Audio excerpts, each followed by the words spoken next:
ব্যালটে নামের পাশে ছবি রাখার দাবি করেছেন ডাকসু নির্বাচনে ছাত্র অধিকার পরিষদের ভিপি প্রার্থী বিন ইয়ামিন।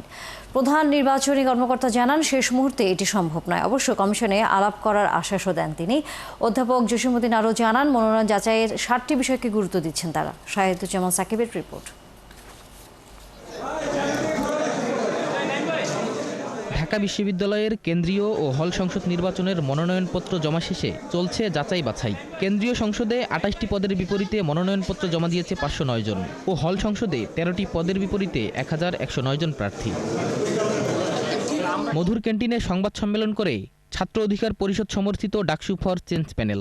ভিপি প্রার্থী বিন ইয়ামিন মোল্লার অভিযোগ, বিপুল সংখ্যক প্রার্থীকে ছবি ছাড়া শুধু ভোটার নম্বর দিয়ে শনাক্ত করা সম্ভব নয়। প্রতি 19 জনে একজন করে ক্যান্ডিডেট, তাহলে সেক্ষেত্রে কেন্দ্রে যদি 28 জন ক্যান্ডিডেট প্রার্থী হন এবং হলগুলোতে যদি 13 জন প্রার্থী হয়, এতজনের নাম কিন্তু মনে রাখা খুব কঠিন এবং ব্যালট নাম্বারও কিন্তু মনে রাখা খুবই কঠিন।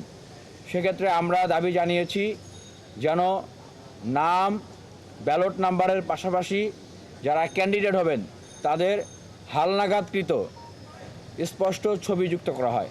এদিকে ডাকসুর চিফ রিটার্নিং অফিসার বলেন, শেষ মুহূর্তে এটি করা সম্ভব নয়। তারা যদি প্রথম দাবিটা দিত যে হ্যাঁ, তাহলে আমরা হয়তো মনোনয়নপত্রের সাথে ছবি নিলে তাহলে ছবিটা স্ক্যান করে সাথে সাথে দিতে দিতাম।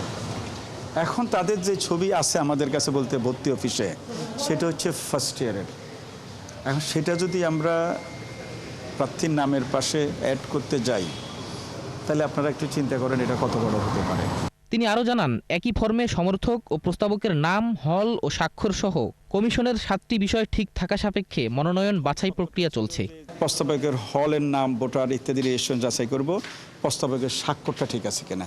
এরপরে সমর্থক যে একইভাবে তার নাম, ভোটার আইডি, এটা ইম্পর্টেন্ট ইস্যু, সে ভোটার কিনা ইম্পর্টেন্ট ইস্যু, তার স্বাক্ষর, এগুলো আমরা দেখব।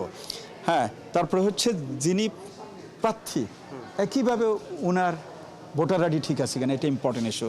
এরপরে মাতার নাম, পিতার নাম, তার রেজিস্ট্রেশন, তার স্বাক্ষর ঠিক আছে কিনা, এটা দেখে আমরা নিশ্চিত হব যে তার নমিনেশন ফর্মটা কনফার্ম। বিকেল 5টার মধ্যে বৈধ প্রার্থীর তালিকা প্রকাশ করা হবে। এখন পর্যন্ত নির্বাচন নিয়ে কোনো শঙ্কা দেখছেন না তিনি। না, এই মুহূর্তে আমরা এখন পর্যন্ত কোনো চ্যালেঞ্জ দেখছি না। শাহিদুজ্জামান সাকিব, 71, ঢাকা।